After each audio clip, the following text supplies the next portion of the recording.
You ever had a moment when you looked at yourself in the mirror and just whispered, enough, not shouted, not cried, just a quiet, firm enough pretending to be okay.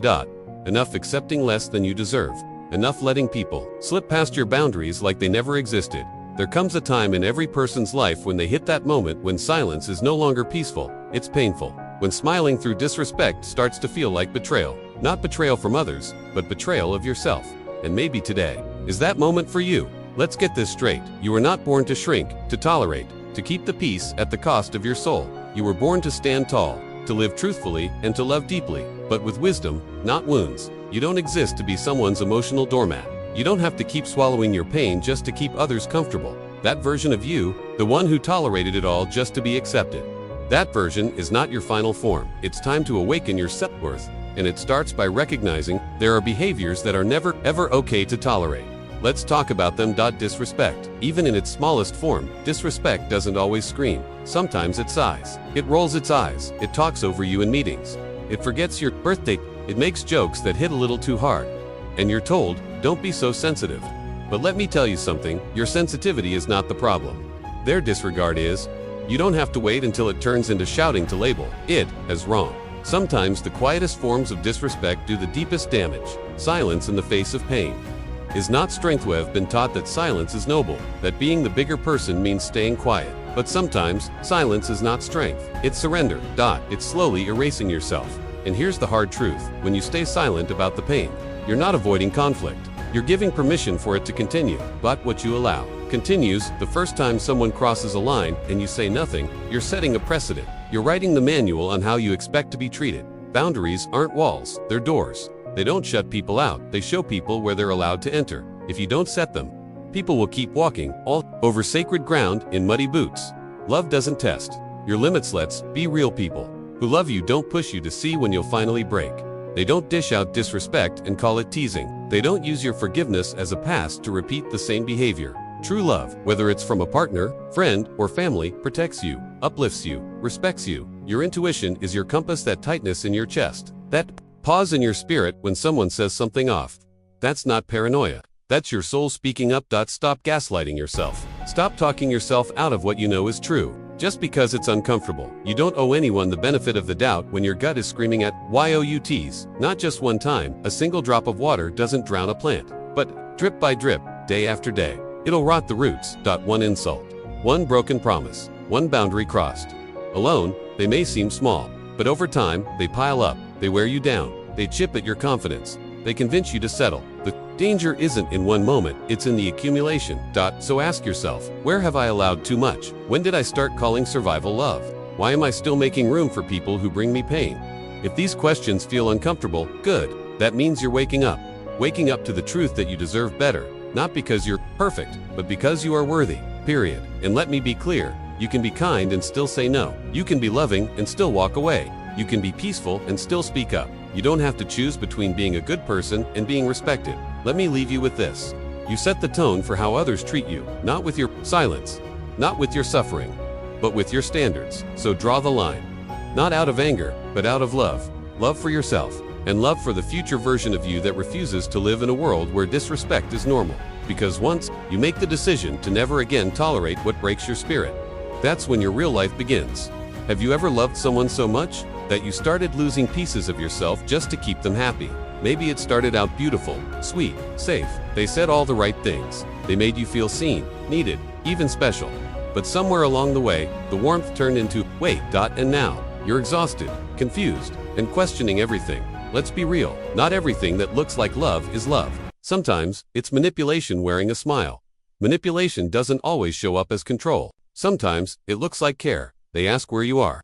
Because they're worried, they check your phone. Because they love you. They want you to spend all your time with them. Because only they truly understand you. It sounds romantic, protective even. But behind that comfort is control. You see, real love frees you. Manipulation cages you and then convinces you the cage is for your own good.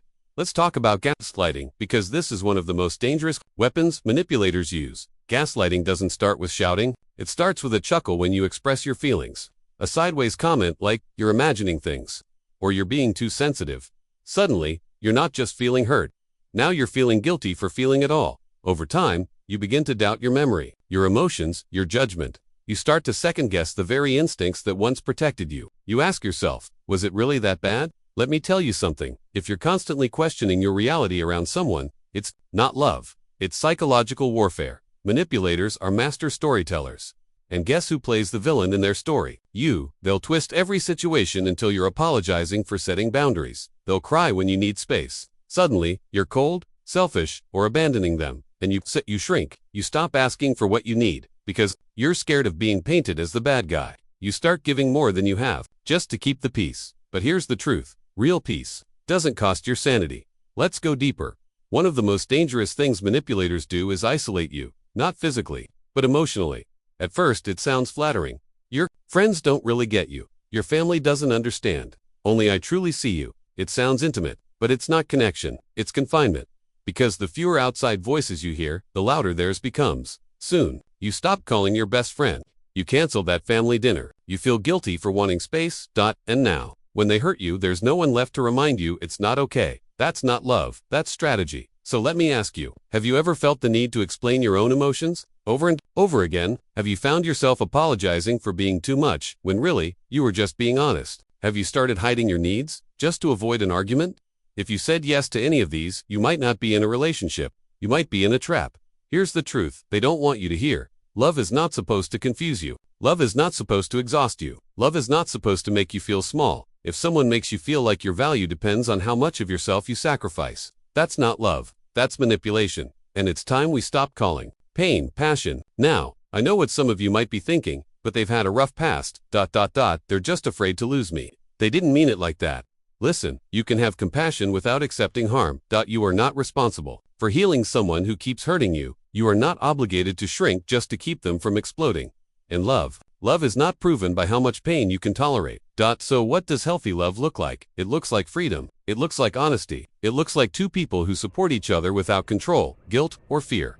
Healthy love doesn't isolate you, it expands you. It doesn't confuse you, it brings clarity. It doesn't test your limits, it honors them. I want you to hear me now, loud and clear. You do not have to earn love by enduring pain. You don't need to be easier, quieter, less emotional, or less yourself to be worthy. You already are. And if someone's love demands that you disappear piece by piece, then it's not love, it's manipulation, and you don't have to stay there. So what do you do next? You listen to that voice inside that's been whispering for far too long. This isn't right. You trust yourself again. You speak up, not to start a war, but to reclaim your peace. And if that peace costs a relationship, then let it go, because your soul was never meant to live in a cage. Final thought, real love doesn't just say I love you, it shows it. It respects your no, it values your voice, it holds you gently, not tightly. And when someone tries to take your light and call it love, you walk away, not because you're heartless, but because you finally remembered your heart was never theirs to control in the first place. Stay grounded, stay aware, and never mistake control for care again. You deserve better. You always have. Have you ever been in a room full of people and still felt invisible? It's a strange kind of loneliness. Not the kind that comes from being alone, but the kind that comes from being overlooked, ignored, forgotten by the very people who once claimed they'd always be there. And the worst part, they never yelled, they never said goodbye. They just faded, quietly, casually. They stopped checking in, stopped showing up, stopped noticing, and you started wondering if maybe you're just asking for too much. That's the cruelty of emotional neglect. It doesn't break you all at once. It chips away at you. Slowly it teaches you how to settle. It whispers, maybe this is just what love looks like. Maybe being forgotten is part of being strong. Maybe I am too much. Let me tell you something clearly, you are not too much.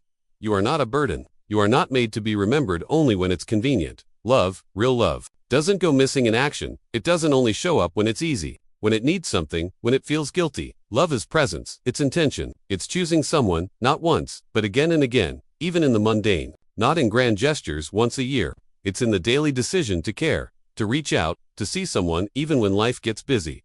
But here's what often happens. When we're consistently neglected, we start adapting.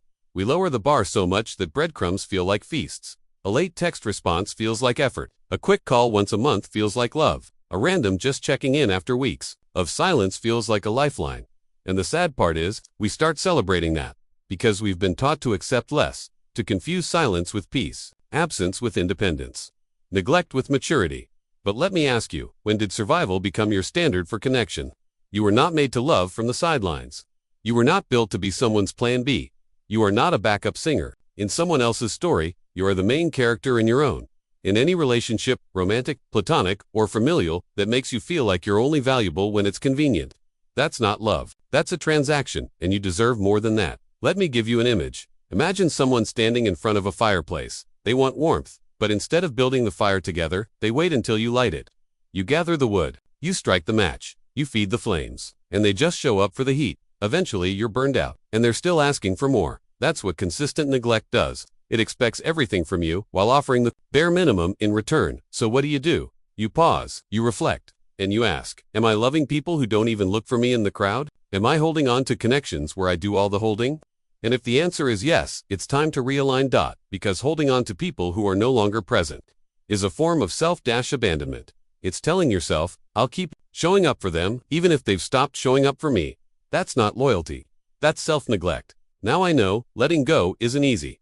Especially when the memories are still warm. When you remember the early days when they did show up, when they did care, when you laughed, cried, shared dreams. But love isn't just about where it started. It's about how it continues. And if the pattern now is indifference, silence, and emotional distance, then something has shifted. And sometimes, choosing you means walking away from what once felt like home. You don't need to scream to be heard. You don't need to beg to be seen. You don't need to perform to be chosen. The right people, they see you without a spotlight. They show up without reminders. They hold you not just in moments of joy, but also when the world feels heavy. Let me remind you, you are not asking for too much. You're asking for consistency. For presence, for the kind of love that doesn't clock in and out. And yes, it's okay to outgrow people who stopped watering the relationship. Because you deserve intentional love. Not passive presence. Stop chasing those who only notice your absence. Surrounding yourself with those who cherish your presence, because when you stop settling for neglect, you make room for love that doesn't flinch at your light. It stands in awe of it. You matter. Your heart matters. And the people meant for you, they won't leave you wondering if you do.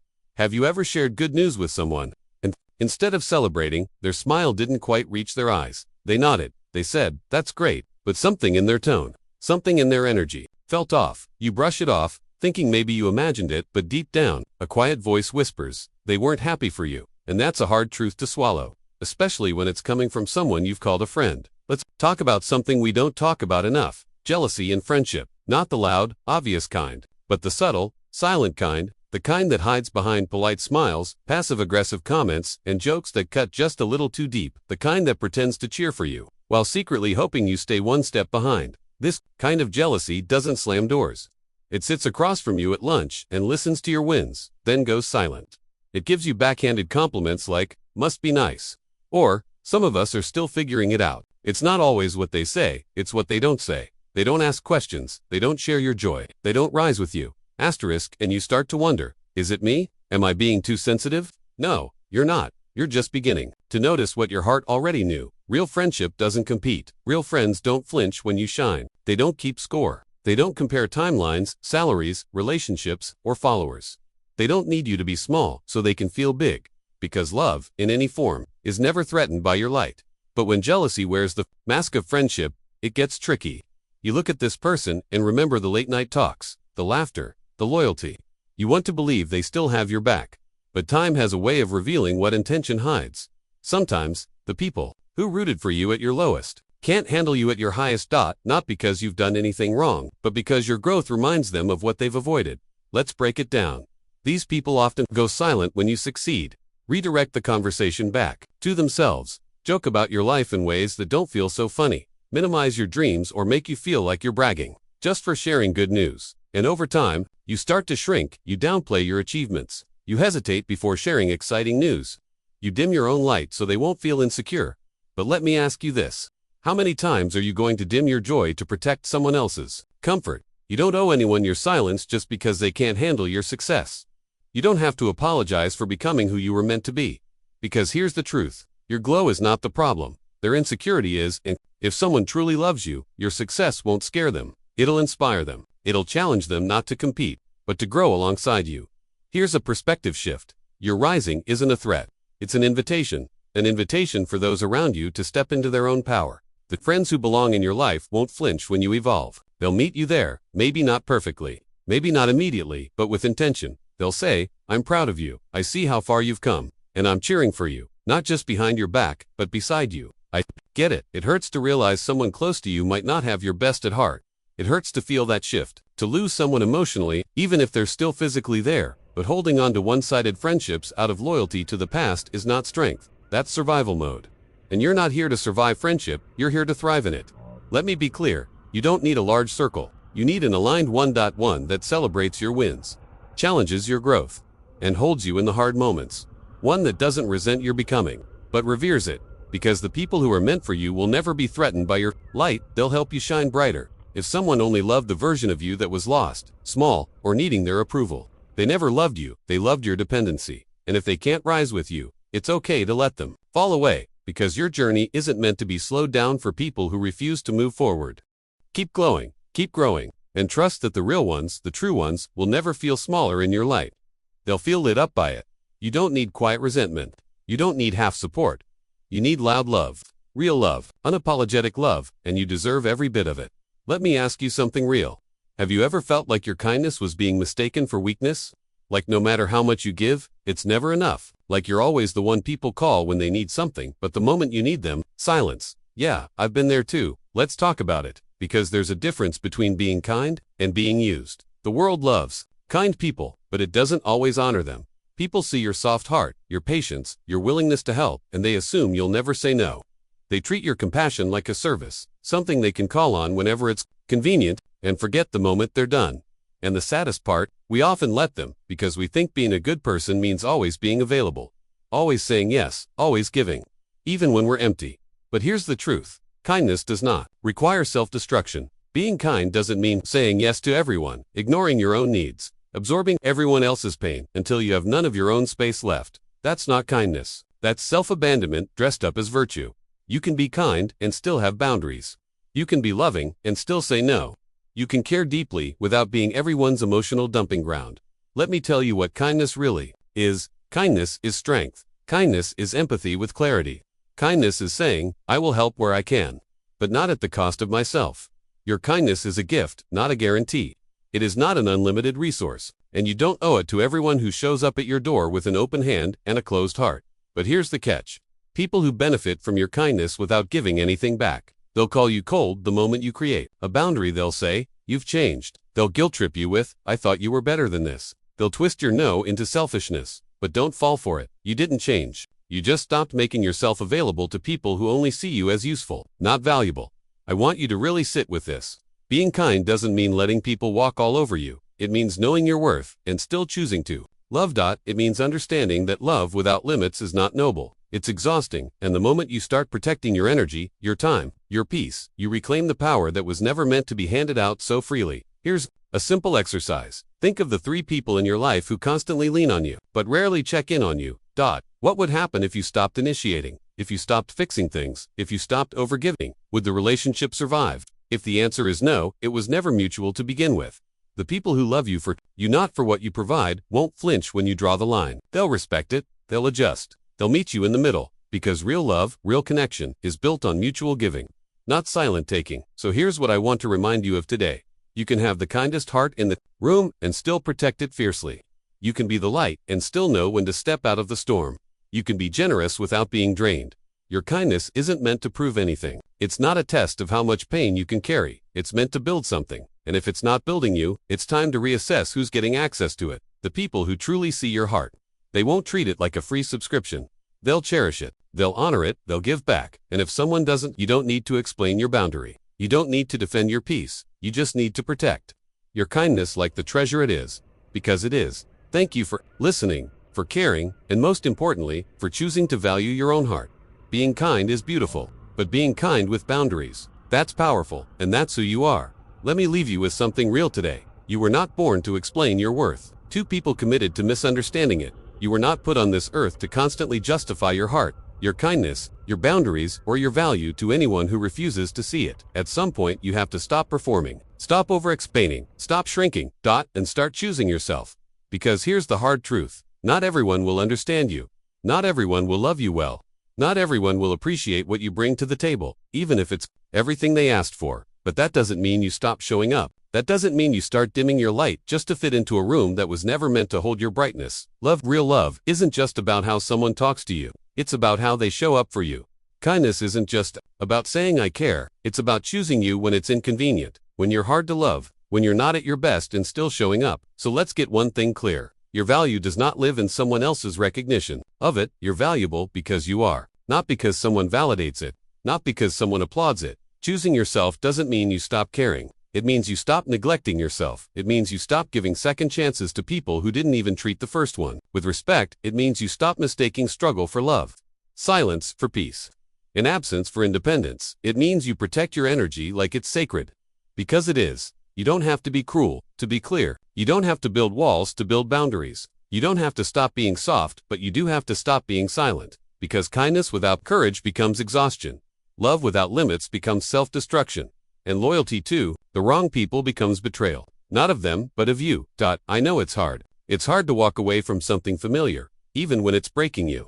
It's hard to choose solitude over shallow company. It's hard to stop proving your worth in a world that's addicted to performance. But hear me when I say this. You are not too much. You are not too sensitive. You are not asking for too much. You're just finally asking for the kind of love, respect, and honesty you've been giving to everyone else. And now, it's your turn. There's something powerful, something sacred about a person who chooses themselves with grace, not with anger, not with bitterness, but with clarity. With a quiet knowing that says, I don't hate you, but I love me enough not to stay where I'm not seen. So if it means walking away, walk away with your head held high. Not because you failed, but because you finally realized you were never supposed to beg for what should have been freely given. And if it means starting over, then start strong. Not because you have it all figured out, but because you trust yourself enough to build. Again, choosing yourself is not selfish. It's not rude. It's not arrogant. It's necessary. It's how you protect the most important relationship you'll ever have, the one with yourself, because when you finally choose you, the world starts to shift. You attract different people. You make different decisions. You walk differently. You speak with more conviction. You stop asking permission to take up space. And suddenly, you become the version of you that's no longer waiting to be chosen, because you already are. By you. Thank you for listening, for feeling, and for standing with yourself today. May you never forget, you can be soft and still strong. You can be kind and still powerful. You can love deeply and still walk away when it's time. Protect your peace, honor your truth, and above all, choose yourself every single day, because that's where all the good things begin.